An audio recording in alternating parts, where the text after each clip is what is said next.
ایک ہوتا ہے جاننا اور ایک ہے جاننے کا وہم، جسے تم علم کہتے ہو۔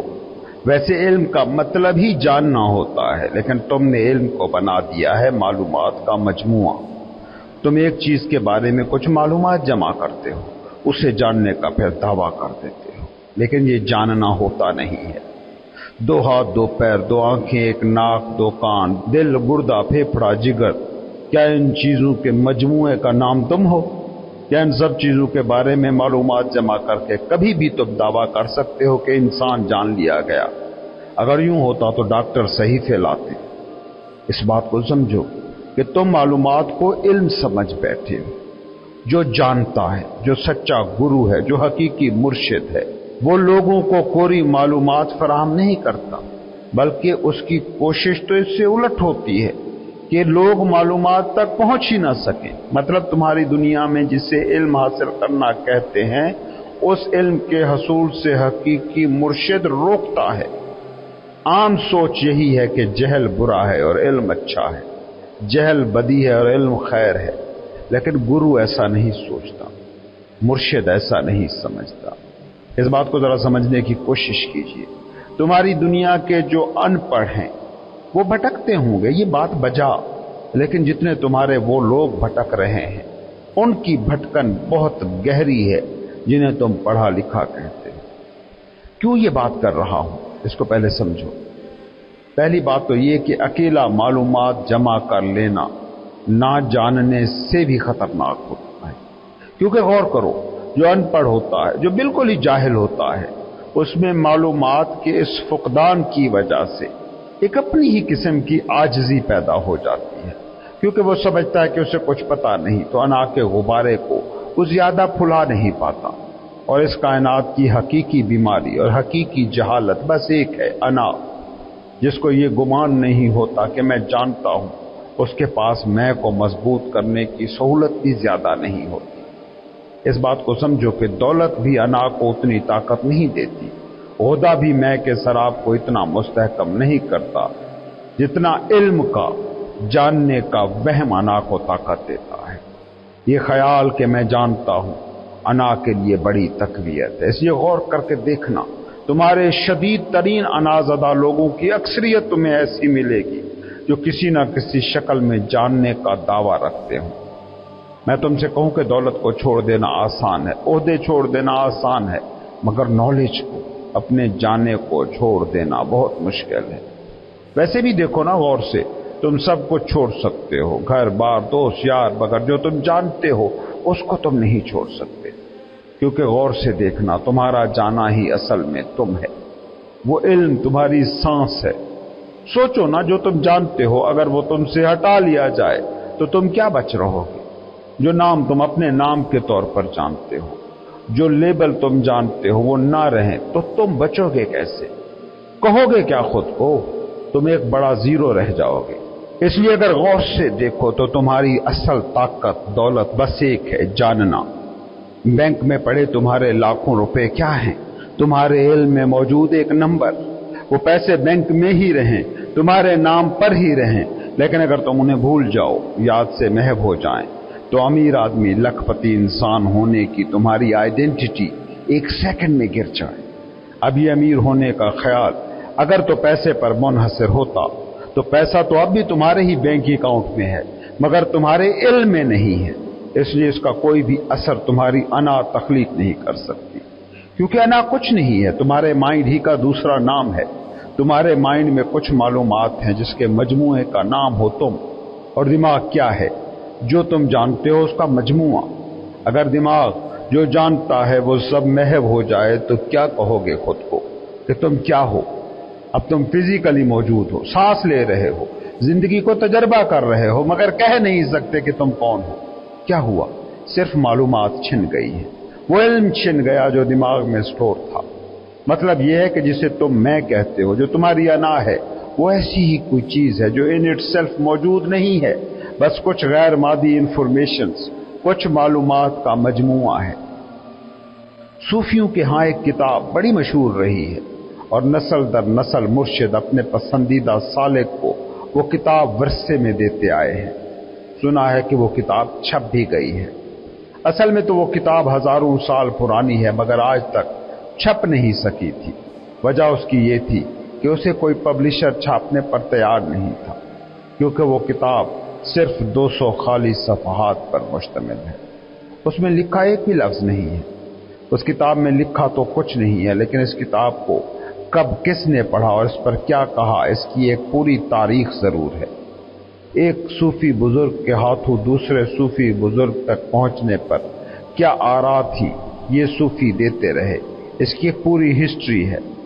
اب وہ کتاب شائع ہو گئی ہے، اور شائع ہونے کی وجہ بس اتنی ہے کہ پبلشر نے ان 200 خالی صفحات کے ساتھ وہ ہسٹری بھی لکھی ہے جو اس کتاب کی پیڑھی در پیڑھی منتقلی سے جڑی ہے۔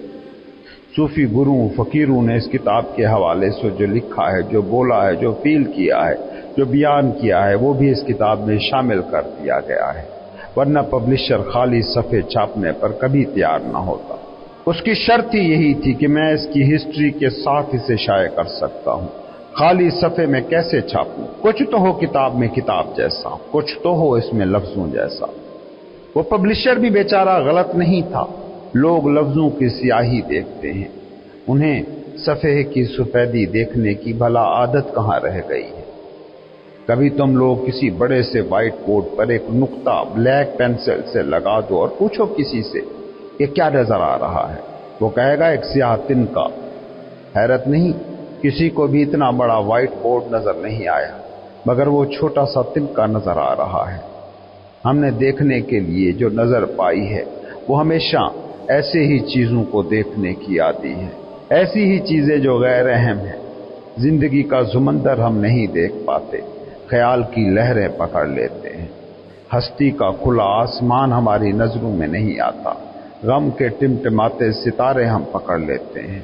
ہونے کا بینگ کا بے عد خلا ہمارے دیکھنے کی حس میں نہیں آتا، مگر مادے کے چھوٹے چھوٹے ذرے ہم دیکھ لیتے ہیں۔ اس بات کو سمجھو، آنکھ بنی ہی غیر اہم کو دیکھنے کے لیے ہے۔ جو اہم ہے وہ ہمارے سر کی آنکھ دیکھ ہی نہیں سکتی۔ وہ ہمیشہ انہیں نظر آیا جنہوں نے آنکھیں بند کر۔ خاموشی کا سمندر ہمارے کان کو سنائی نہیں دیتا، لفظوں کی مچھلیاں ہمارا کان کیسے پکڑ لیتا ہے؟ کبھی اس پر غور کیا؟ یہ حواس محدود ہیں، بڑے ہی محدود۔ سوچو، ہلکی سی مشین کی چلنے کی آواز تمہارے کان سے ٹکرا جاتی ہے، پنکھے کی اے سی کی زوں زوں تم سن لیتے ہو، مگر تمہارے جسم کے ہر خلیے میں کئی فیکٹری یونٹ لگے ہیں، ان کی آواز تم نہیں سن سکتے۔ ہاتھ پر چیونٹی رینگ جائے تو تمہارے جلد کے حصے خلیے اس کو پکڑ لیتے ہیں، مگر اسی جلد کی باریک تہ کے نیچے خون اتنی رفتار سے بہہ رہا ہے وہ تم محسوس نہیں کر پاتے۔ اصل میں حواس کی دنیا ہے آؤٹ ورڈ، تم باہر دیکھ سکتے ہو، اندر دیکھنے کے لیے تمہارے پاس جو حصے ہیں وہ ایکٹیو ہی نہیں ہیں۔ حالانکہ بڑے مزے کی بات تو یہ ہے کہ جو کچھ تمہاری 5 حصیں دیکھتی، سنتی، سونگتی، چکھتی، محسوس کرتی ہیں، وہ بھی کہیں باہر نہیں دیکھتی، سنتی، چھوتی، سنتی، چکھتی، بلکہ وہ بھی تم اپنے اندر ہی دیکھتے ہو۔ وہ سامنے ایک درخت ہے، اس کو دیکھو اور انگلی کا اشارہ کر کے بتاؤ کہ وہ درخت کہاں ہے۔ لازمی بات ہے کہ تم اپنی انگلی کو سیدھا کرو گے اور اشارہ کر کے بتاؤ گے کہ وہ ہے درخت۔ تمہارا اشارہ باہر کی طرف ہے، مگر کیا واقعی وہ درخت باہر ہے اور تم کسی باہری حقیقت کو دیکھ رہے ہوتے ہو؟ قطعاً نہیں۔ سائنسی حقیقت ہے، روشنی منعکس ہو کر تمہاری آنکھ کے ریٹینا کے شیشے پر جو الٹا عکس بنا رہی ہے تم اس کو دیکھ رہے ہو، مگر کبھی تمہارا اشارہ اندر کی طرف نہیں ہوتا۔ جو تم سنتے ہو اس کا تعلق کہیں باہر سے پیدا ہو رہی آواز سے نہیں، بلکہ تمہارے کان کے پردے پر ایک مخصوص ارتعاش ہوتا ہے، اسے تم سنتے ہو۔ حواس کی بھی دنیا تمہارے اپنے اندر سے ہی آپریٹ ہوتی ہے، مگر تم سب کچھ باہر ہی سمجھتے ہو، اور پھر انہی حواس کے ذریعے سے جمع کیا گیا ڈیٹا تمہاری میموری بنتا ہے، تمہارا ذہن بنتا ہے، اور اس کی تخلیق ہے تمہاری انا، جس کو تم بڑے فخر سے میں کہتے ہو۔ اب خود سوچو کہ ایک ایسا ٹول جس کے پاس جمع شدہ ساری انفارمیشن فالٹی ہوں، وہ درست نتیجے کیسے نکال سکتا ہے؟ آنکھ سے تم دیکھتے ہو، لیکن کبھی سوچا کہ روشنی کی ایک خاص حد کے اندر ہی تم چیزوں کو دیکھتے ہو؟ روشنی اس حد سے کم یا زیادہ ہو تو تم دیکھ نہیں پاتے۔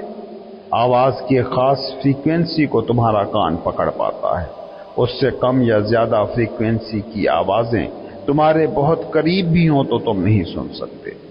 یہ حسی ذرائع جن سے دماغ ساری انفارمیشن جمع کرتا ہے، یہ سارے فالٹی ہیں۔ تمہاری آنکھوں پر الیکٹرون مائکروسکوپ کی طاقت جتنے شیشے چڑھا دیے جائیں تو تمہیں کوئی بھی ٹھوس چیز نظر نہ آئے گی، بس مالیکیولز کا ایک بے ہنگم ڈانس تم دیکھ رہے ہوگے۔ یہی تو ہے کوانٹم فزکس۔ فاصلہ بہت زیادہ کر دیا جائے یا بہت کم کر دیا جائے تو چیزیں تمہیں نظر آنا بند ہو جائیں گی، یا جیسی وہ ہوں گی ویسی نظر نہیں آئیں گی۔ زمین پر تم بیٹھے ہو تو کمرہ بھی دیکھ رہے ہو، گھر بھی اور دیگر چیزیں بھی۔ مریخ پر بیٹھ کر دیکھو ذرا زمین کو، ایک بال سے زیادہ نظر نہیں آئے گی تمہاری یہ دنیا، وہ دنیا جس میں سینکڑوں ملک، لاکھوں شہر، کروڑوں محلے، اربوں لوگ ہیں۔ یہی تمہارے حواس کی دنیا ہے۔ یہی حواس کی جمع کردہ معلومات تم دماغ میں سٹور کرتے ہو اور چیزوں کو معنی دیتے ہو۔ سورس پبلشر نے اس کتاب کے 200 خالی صفحات چھاپے اور آخر میں 9 صفحات لکھے ہوئے چھاپے، جن میں کتاب کے مندرجات نہیں تھے بلکہ اس کتاب کے بارے میں جو کہا سنا گیا ہے اس کا ذکر تھا۔ وہ 9 صفحے کتاب کا حصہ نہیں ہیں۔ جس صوفی نے پہلی دفعہ اپنے مرید کو وہ کتاب سونپی تھی، اس نے اسے کہا تھا کہ یہ کتاب بڑی اہم ہے، اسے ٹھیک سے پڑھنا، کیونکہ جو بھی اس کائنات میں جاننے کے قابل ہے، worthy to know ہے، وہ میں نے اس کتاب میں لکھ دیا ہے۔ all that is worth knowing وہ اس کتاب میں موجود ہے۔ اس مرید نے کتاب کھولی تو اس میں اسے کچھ بھی نہ ملا۔ اس نے گرو سے کہا، مرشد اس میں تو کچھ بھی نہیں ہے۔ تو اس کے گرو نے کہا کہ اس کا مطلب ہے کہ اس کائنات میں کچھ بھی جاننے کے قابل نہیں ہے۔ there is nothing worth knowing۔ میں نے تمہیں پہلے بتایا ہے کہ اس میں نے وہ سب لکھ دیا ہے جو جاننے کے قابل ہے، اور اگر اس میں کچھ بھی نہیں لکھا ہوا ہے تو اس کا مطلب ہے کہ اس مادی دنیا میں کچھ بھی جاننے کے قابل نہیں ہے۔ اور جس دن تو اس کتاب کو پڑھنے کے قابل ہو جائے گا، اس دن تو سب کتابوں سے آزاد ہو جائے گا۔ مرید کو وہ بات سمجھ آ گئی۔ کئی سال بعد وہی مرید جب خود گرو بن گیا تو اس نے اپنے ایک مرید کو وہ کتاب دی۔ اس مرید نے وہ کتاب کھولی ہی نہیں۔ گرو نے کہا کہ کھول کر پڑھ تو۔ مرید نے جواب دیا کہ پڑھنے سے کبھی کچھ ملے گا نہیں۔ یہ بات میں جانتا ہوں، تم بھی کبھی سوچنا، کبھی پڑھنے سے کچھ نہیں ملا ہے، کبھی پڑھنے سے وہ نہیں جانا جا سکا ہے جو واقعی جاننے کے قابل ہے۔ ہاں، جو جاننے کے قابل ہی نہیں وہ جانا جا سکتا ہے، اور وہی کچھ جانا جا رہا ہے۔ تم نے کہکشائیں کھوج لی، زندہ جانداروں کے سیلز کی چیر پھاڑ کر لی، تم نے سوئی سے کمپیوٹر اور بھالے سے ایٹم بم تک بنا لیے، مگر کبھی ایمانداری سے خود سے پوچھنا، کیا تم نے جان لیا وہ کہ جس کو جان کر جاننے کی چاہ نہ رہے؟ جتنا زیادہ کوئی پڑھتا جاتا ہے، جانتا جاتا ہے، اتنا اس کو معلوم پڑتا جاتا ہے کہ جاننا وہ عمل ہے جو کبھی کامل ہو نہیں سکتا، بلکہ الٹا یہ ہوتا ہے کہ جتنا کوئی زیادہ جانتا جاتا ہے، وہ اور کچھ جانے نہ جانے، وہ یہ ضرور جاننے لگ جاتا ہے کہ میرا علم میری لا علمی کے مقابلے میں کہیں کم ہے۔ جس کا علم بڑھتا جاتا ہے اس کو یہ بھی پتہ چلتا جاتا ہے کہ جو میں نہیں جانتا وہ صحرا ہے، اور جو میں جانتا ہوں وہ اس کے مقابلے میں بس ایک ذرہ۔ تو صوفی کے مرید نے جواب میں کہا کہ میں جانتا ہوں کہ پڑھنے سے، اس کتاب سے مجھے کچھ ملے گا نہیں۔ مرشد بڑا خوش ہوا۔ اس نے کہا کہ تمہاری اسی خوبی کی وجہ سے میں نے تمہیں اس کتاب کے قابل سمجھا، کیونکہ جو پڑھنے والے ہیں یہ کتاب ان کے کسی کام کی نہیں۔ کہتے ہیں کہ اس مرید نے وہ کتاب زندگی بھر نہیں کھولی۔ بڑی مشکل بات ہے، کوئی کتاب جو آپ کو آپ کا پیر دے اور کہے کہ اس میں وہ سب کچھ ہے جو جاننے کے قابل ہے، وہ کتاب آپ کے پاس ہو اور آپ ساری زندگی اس کتاب کو نہ کھولو، بڑی مشکل بات ہے۔ وہ سالک جب گرو ہو کر مرنے لگا تو اس نے اپنے پسندیدہ مرید کو وہ کتاب دیتے ہوئے کہا، یہ کتاب میں تمہیں دے رہا ہوں، اس میں وہ سب کچھ ہے جو جاننے کے قابل ہے۔ ہاں، یہ بات یاد رکھنا کہ میں نے اس کتاب کو کبھی پڑھا نہیں ہے، اور میرے گرو نے یہ کتاب مجھے اسی لیے دی تھی کہ وہ جانتے تھے کہ پڑھنے میں میری کوئی دلچسپی نہیں ہے، بلکہ میری دلچسپی ہے جاننے میں۔ یاد رکھنا، بہت پڑھنے والے شخص کو ضروری نہیں کہ جاننے میں بھی دلچسپی ہو۔ خیر، اس نے مرتے ہوئے اپنے مرید سے کہا، میں تمہیں یہ کتاب سونپتا ہوں اس امید پر کہ تم بھی جاننے کی کوشش میں لگو گے، پڑھنے کے چکر میں نہیں الجھے رہو گے۔ سمجھو، پڑھنے سے جو علم ملتا ہے وہ علم جیسا لگتا ہے، علم ہوتا نہیں ہے۔ جاننے سے جو علم ملتا ہے وہ حقیقی علم ہوتا ہے۔ پڑھنے سے جو علم تم لیتے ہو وہ علم کا ڈیلیوژن ہوتا ہے، سراب۔ بس تمہاری انا کو یہ دھوکہ ہو جاتا ہے کہ وہ جانتی ہے۔ سوچو، پڑھنے سے علم ملتا ہوتا تو معاشیات کے پروفیسر دنیا کے امیر ترین لوگ ہوتے، ڈاکٹر بیماریوں سے ماورا ہوتے، پولیٹیکل سائنٹسٹ ملکوں کے حکمران ہوتے، کمپیوٹر انجینئر مائکروسافٹ کے مالک ہوتے۔ لیکن کبھی غور سے دیکھنا، تم معیشت میں کتنے پی ایچ ڈی 8ویں کلاس فیل لوگوں کی کمپنیوں میں کام کرتے پائیں گے۔ کام کرتے دیکھو گے، کتنے پولیٹیکل سائنٹسٹ بمشکل پڑھ لکھ سکنے والے سیاسی پارٹی کے سربراہ کی چاکری کرتے نظر آئیں گے۔ پڑھنے سے جاننے کا کوئی بھی تعلق نہیں ہے، یہ سوڈو نالج ہے، علم کا دکھاوا۔ دکھائی دیتا ہے کہ یہ علم ہے، مگر وہ علم ہوتا نہیں۔ کبھی غور کرنا تم ان لوگوں پر کہ جو واقعی جانتے ہیں، وہ لوگوں کو، چیزوں کو جاننے سے روکتے ہیں۔ کیوں؟ خود وہ کچھ جانتے ہیں، دوسروں کو کیوں جاننے سے روک رہے ہیں؟ کیونکہ وہ جانتے ہیں کہ لوگ اپنے جہل کی وجہ سے نہیں بھٹکتے، جاننے کے زوم کی وجہ سے بھٹک جاتے ہیں۔ غور کرنا انسانوں کی اکثریت پر، یہ بھٹکتی ہے اس وجہ سے نہیں کہ وہ جانتی نہیں، بلکہ اس وجہ سے کہ ان کے پاس معلومات، انفارمیشنز کے نام پر جاننے کا وہم ہوتا ہے۔ جاننا چاہتے ہو تو جہالت سے زیادہ علم کے نام پر جو معلومات جمع کرتے ہو اس سے خبردار رہنا۔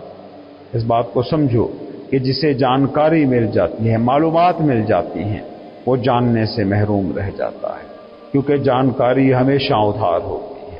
کسی اور کے جانے کا نام ہی تو معلومات ہے، انفارمیشن۔ وہ کسی اور کا جانا ہے، کسی اور کا علم ہے، لیکن وہ تمہارا جانا کبھی نہیں ہے، وہ تمہارا علم کبھی نہیں ہو سکتا۔ نبی کہتا ہے کہ خدا ہے، صوفی کہتا ہے کہ خدا ہے۔ تم نے سنا، مانا اور کہنا شروع کر دیا کہ خدا ہے۔ سمجھنا، یہ جانکاری ہے، انفارمیشن ہے، تم نے جانا نہیں ہے۔ علم، حقیقی علم سن کر رٹی رٹائی معلومات کا نام نہیں ہوتا۔ علم تجربہ کی گئی حقیقت کا نام ہے۔ خدا ان نبیوں، صوفیوں، ولیوں کی زندہ حقیقت تھا، کیونکہ وہ جان کر جان رہے تھے، اور تمہارے لیے یہ فقط ایک تصور ہے جو تم ویسے ہی یاد کیے ساتھ چل رہے ہو جیسے ہزاروں اور تصور تم نے بچپن میں سیکھ لیے تھے۔ تم خدا کو مان رہے ہو، جانتے نہیں ہو۔ اس کائنات میں سب کچھ ادھار مل سکتا ہے، مگر جو علم ہے، جو حقیقی علم ہے، وہ کبھی ادھار نہیں ہو سکتا۔ اس دنیا میں سبھی چیزیں تم دوسروں سے پا سکتے ہو، ایک چیز نہیں پا سکتے، وہ علم ہے، حقیقی علم۔ علم اور معلومات کا فرق بس اتنا ہی ہے کہ جاننا خود میں ڈوب کر ہوتا ہے اور معلومات ملتی ہیں کسی اور سے۔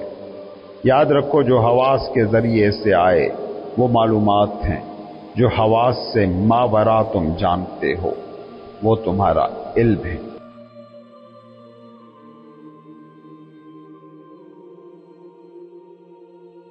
ایک بات کو سمجھ لو، گناہ تمہیں پھر بھی نیکی کی راہ پر لے آ سکتا ہے، کیونکہ گناہ بھٹکاتا ہے تو لگتا ہے کہ تم بھٹکے، گناہ اذیت دیتا ہے تو لگتا ہے کہ تم اذیت میں ہو۔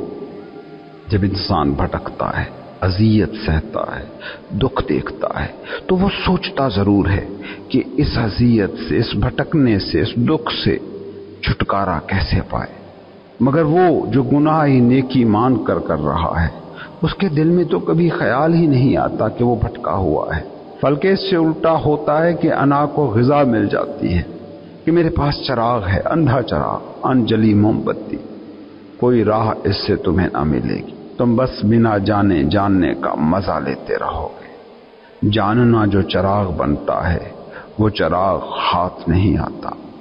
فقیر کہتا ہے جو خود کو جان لے وہی ہے جاننے والا، دوسرے کو جاننے والا جاننے کا نقاب پہن سکتا ہے، جاننے والا نہیں ہو سکتا۔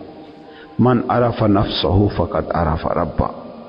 یاد رکھو کبھی جاننے کی تڑپ جاگے تو سفر خود سے شروع کرنا۔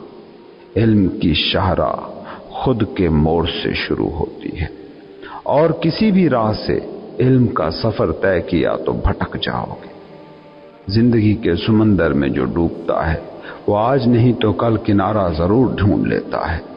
ادھار کے علم سے جنہوں نے جاننے کا دھوکہ پیدا کیا ہے وہ کبھی کنارے تک نہیں پہنچے، کبھی نہیں پہنچیں گے۔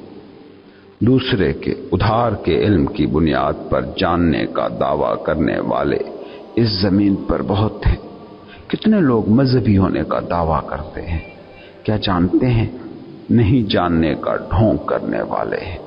کبھی غور سے دیکھنا ان لوگوں کو، ان لوگوں کا جاننا تو خود ان کے کام کبھی نہیں آیا، کسی اور کے کام کیا آئے گا۔ جو جاننا اپنے ہی کام نہ آ سکے اس جاننے کو جاننا بھلا کہا کیسے جا سکتا ہے۔ صوفی بھی مذہبی ہوتا ہے لیکن وہ مذہب کو زندگی سے سیکھتا ہے۔ وہ جانتا ہے کہ خدا ہے، اور یہ جاننا صرف ماننا نہیں ہوتا، وہ جانتا ہے کہ خود اس لیے موجود ہے کہ خدا موجود ہے، وہ جانتا ہے کہ قطرہ موجود ہے کہ سمندر کے ہونے کا پتہ ہے، وہ جانتا ہے کہ کرن موجود ہے تو سورج موجود ہے ہی۔ اس کا جاننا خود میں ڈوب کر تخلیق ہوتا ہے۔ عام مذہبی مانتا ہے، وہ سب مانتا ہے جو اسے سکھایا گیا، جو اسے گھر نے سکھایا، سماج نے سکھایا، وہ سیکھے کو مانتا ہے، مگر جو مانتا ہے اسے جانتا نہیں۔ یاد رکھنا زندگی کا تجربہ تو وہی بنتا ہے جو تم جان جاتے ہو۔ تم جان گئے ہو کہ کانٹا چبھتا ہے، درد دیتا ہے۔ تم جانتے ہو آگ جلاتی ہے، تکلیف دیتی ہے۔ تم جانتے ہو بجلی کے ننگے تار کرنٹ دیتے ہیں، پین ہوتا ہے۔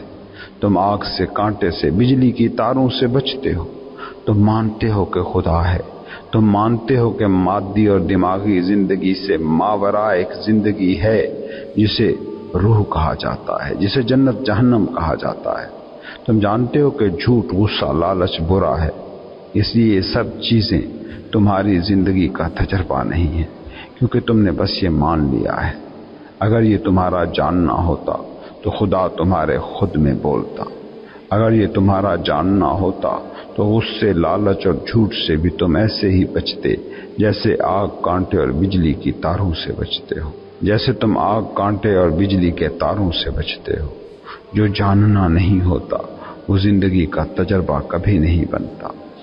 تم کہتے ہو دنیا متاع الغرور ہے، دھوکے کا گھر ہے، پھر اپنی زندگی کو دیکھو اور بتاؤ کیا یہ دنیا واقعی دھوکے کا گھر ہے؟ کیا دنیا مٹی ہو گئی ہے؟ سمجھو جن چیزوں کو تم مانتے ہو وہ اسی لیے ہی مانتے ہو کہ انہیں جاننا نہ پڑے۔ تم خدا کو مانتے ہو تو کیا کرتے ہو؟ اپنے فرقے کے عالموں، اپنے نقطۂ نظر کے حامی فلسفوں اور نظریوں کے مطابق خدا کے ایک تصور کو ماننا شروع کر دیتے ہو۔ مان لینا بہت آسان ہے، جان لینا زندگی مانگتا ہے۔ جان لینا تمہاری پوری توجہ مانگتا ہے۔ مان لینے میں تمہارا کچھ بھی نہیں جاتا۔ تم چند لیبل اٹھاتے ہو، چند نام چنتے ہو اور جاننے کا دعویٰ کر دیتے ہو۔ کسی بھی چیز کو جاننا ہو تو توجہ دینی پڑتی ہے، بہت بھرپور توجہ۔ تم پتہ ہے کیا کرتے ہو؟ تم کسی شخص کا نام، نسل، قومیت، وطن، پیشہ، رنگ، ذات پوچھتے ہو اور اعلان کر دیتے ہو کہ تم اس شخص کو جان گئے۔ تم کو یہ بات ہی سمجھ نہیں آ رہی کہ یہ جو چند نام، یہ جو چند لیبل تم نے کسی شخص پر لگا کر اس کے جاننے کا دعویٰ کیا ہے، یہ نام، یہ لیبل اس لیے نہیں تھے کہ تم اسے جانتے، بلکہ یہ نام، یہ لیبل اصل میں اس لیے تھے تاکہ تمہیں اسے جاننا نہ پڑے۔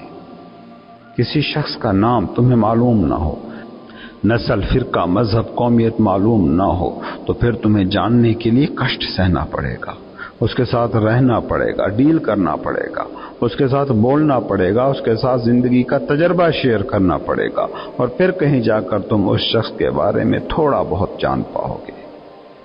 جو جو چیزیں تم نے مان رکھی ہیں کبھی غور کرنا ہے ان چیزوں پر. کیا تم انہیں جانتے ہو؟ زندگی کو مانتے ہو؟ کیا جانتے بھی ہو؟ اپنے مذہب کو مانتے ہو؟ کیا جانتے بھی ہو؟ خدا کو مانتے ہو؟ کیا جانتے بھی ہو؟ جاننا بہت تکلیف دہ پروسیس ہے. ماننا بس چند لیبلز، چند ناموں کی جگالی ہے اور کچھ نہیں. ابراہیم بن ادھم بادشاہ تھا، جاننے کی دھن سوار ہوئی تو جنگلوں غاروں میں نکل گیا. اگر ماننا پیش نظر ہوتا تو ساری ریاست کے علماء سر کے بل محل میں حاضری دینے پر تیار تھے. سدھارتھ بدھا ریاست کی شاہی کو چھوڑ کر جاننے نکل گیا. مہاویر نے اپنی حکومت چھوڑ دی. اگر جان لینا اتنا ہی آسان ہوتا جتنا تم نے سمجھ رکھا ہے تو یہ لوگ دیوانے نہیں تھے. صوفی جیون کی ندی میں اترتا ہے اور تب تیرنا سیکھتا ہے. تم لوگوں نے یہ سمجھ لیا ہے کہ پہلے تم تیرنا سیکھو گے اور پھر ندی میں اترو گے. کبھی نہ اتر سکو گے، کیونکہ تیرنا تو وہی سیکھے گا جو ندی میں اترنے کا حوصلہ رکھتا ہو. زندگی کی ندی میں اترے بنا کبھی زندگی کو نہیں جانا جا سکتا، نہ زندگی کے سب سے بڑے سچ جانے جا سکتے.